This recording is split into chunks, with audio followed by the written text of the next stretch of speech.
3 मिनिटात 30 बातम्यांचा आढावा घेऊयात. 3 मिनिटात 30 बातम्या. पॉवर्ड बाय बाबा जाधव मसाले, खजिना मराठी चवीचा. अस्सल खा, अस्सल रहा.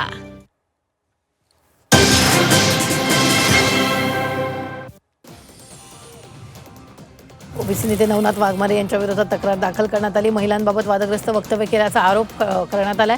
संभाजी ब्रिगेडकडून ऑनलाईन तक्रार दाखल करण्यात आली तर सोलापुरात गुन्हा दाखल करण्याची मागणी करण्यात आलेली आहे. साधू सामग्रीसाठीच्या अतिरिक्त भूसंपादनाला स्थगिती देण्यात आली. भूसंपादन प्रक्रियेला उच्च न्यायालयानं स्थगिती दिली. शेतकऱ्यांची बाजू ऐकून घेण्याचे निर्देश देण्यात आले. 30 सप्टेंबरला पुन्हा सुनावणी होणार.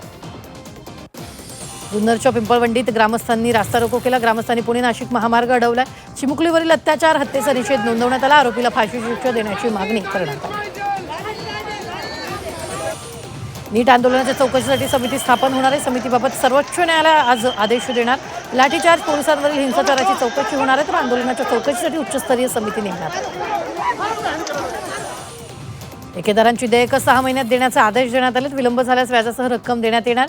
ठेकेदारांची देयकं 6 महिन्यात देण्याचे आदेश देण्यात आले असून कंत्राटदारांना 180 दिवसात देयकं मिळणार आहे. कोल्हापुरात पालिका प्रशासनाविरोधात संताप व्यक्त केला जातोय. नागरिकांचं चिखलात उभं राहून आंदोलन सुरू आहे. विविध समस्यांकडे पालिकेनं दुर्लक्ष केल्याचा आरोप होतो आहे. नागपुरात आदिवासी विद्यार्थी संघटनांनी आंदोलन केले. विद्यार्थ्यांचं 7व्या दिवशीही ठिय्या आंदोलन सुरूच आहे. वसतिगृहात विद्यार्थ्यांना 26 वर्ष वयोगटाची अट आहे. भंडाऱ्यात शिक्षकांच्या नियुक्तीसाठी आंदोलन करण्यात आलंय. बोंडे जिल्हा परिषद शाळेत शिक्षकांची कमतरता आहे. शिक्षकांअभावी 56 विद्यार्थी रस्त्यावर आहेत. तातडीने शिक्षकांची नियुक्ती करण्याची मागणी केली जाते.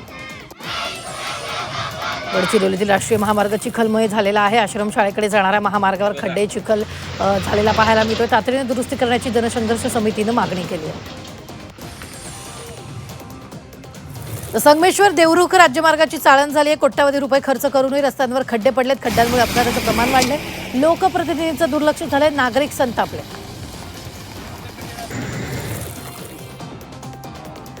ऋषीची हत्या करून तरुणाचा आत्महत्येचा प्रयत्न. हॉटेलमध्ये तरुणाचा प्रेयसीवर चाकूचे वार. नागपूरच्या मनीषनगर भागातील ही घटना आहे. दोघांमध्ये लग्नावर वाद झाल्याची माहिती आहे.